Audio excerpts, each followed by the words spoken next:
traders, selamat datang kembali di Didumex Forex Insight, tempat di mana kita akan membahas peluang terbaik di pasar forex, serta kita akan kupas tuntas dampak berita ekonomi yang akan terjadi di penghujung akhir tahun ini, dan juga strategi yang bisa dimanfaatkan oleh para sobat trader di luar sana.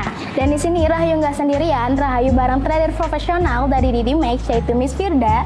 Gimana Miss, kabarnya sehat? Alhamdulillah sehat. Alhamdulillah sehat, semoga sehat selalu juga supaya akhir tahunnya kita bisa full cuan. Betul, Miss, betul sekali. Oke, lanjut aja ke pertanyaan pertama ya Miss. Kenapa nih FOMC meeting minute selalu bikin market heboh Miss?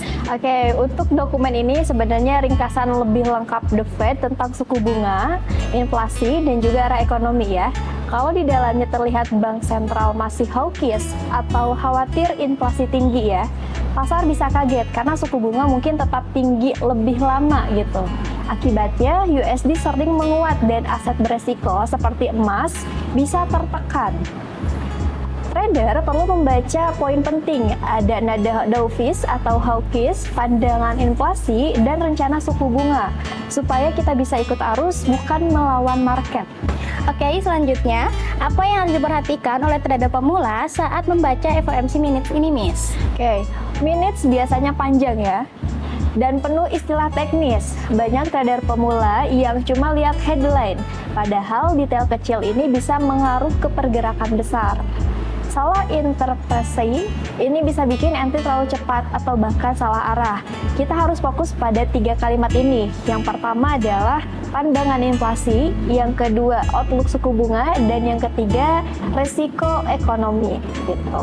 Kalau bahasa Fed mulai lebih berhati-hati, biasanya USD ini cenderung melemah gitu. Oke, selanjutnya ya Miss, klaim pengangguran Amerika Serikat kok sering diperhatikan dan bukannya saat ini angkanya kecil Miss? Nah, untuk angka ini menunjukkan berapa orang yang mengajukan tunjangan pengangguran ya untuk pertama kalinya. Kalau terus naik, artinya pasar kerja mulai melemah. Fed bisa mulai mempertimbangkan pelonggaran kebijakan karena ekonomi mulai terlambat gitu.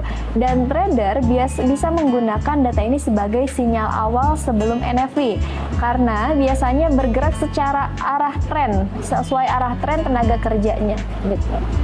Nah, nanti kalau rilis datanya lebih tinggi, 215K, apa reaksinya yang paling mungkin di pasarnya, Miss? Untuk data yang lebih buruk dari ekspektasi, ini sama dengan pasar baca sebagai tanda ekonomi melemah gitu. Investor jadi khawatir tentang prospek pertumbuhan, dan USD ini bakal sering tertekan. Sementara emas dan aset safe haven ini bisa dapat angin. Strateginya bukan langsung entry, tapi tunggu retracement dan konfirmasi candle baru ikut arah pasar. Nah, nah kalau sebaliknya, kalau angkanya lebih rendah dari perkiraan gimana Miss? Nah, tapi kalau sebaliknya, artinya pasar kerja masih kuat ya? Ya, betul. Dengan tenaga kerja kuat, inflasi bisa tetap terjaga tinggi. Fed mungkin menunda pemangkasan suku bunga, dan biasanya USD dapat dukungan, dan pair seperti Euro USD ini bisa berpotensi untuk turun.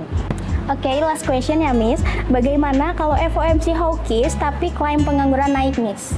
Nah, ini sebenarnya situasi yang membingungkan ya untuk pasar gitu. Pesan Fed hawkish, tapi data ekonominya menunjukkan perlemahan. Pasar jadi volatil, naik turunnya cepat gitu. Banyak fake breakout juga. Solusi terbaik, kurangi lot, fokus pada level penting, dan tunggu arah jelas sebelum entry besar gitu.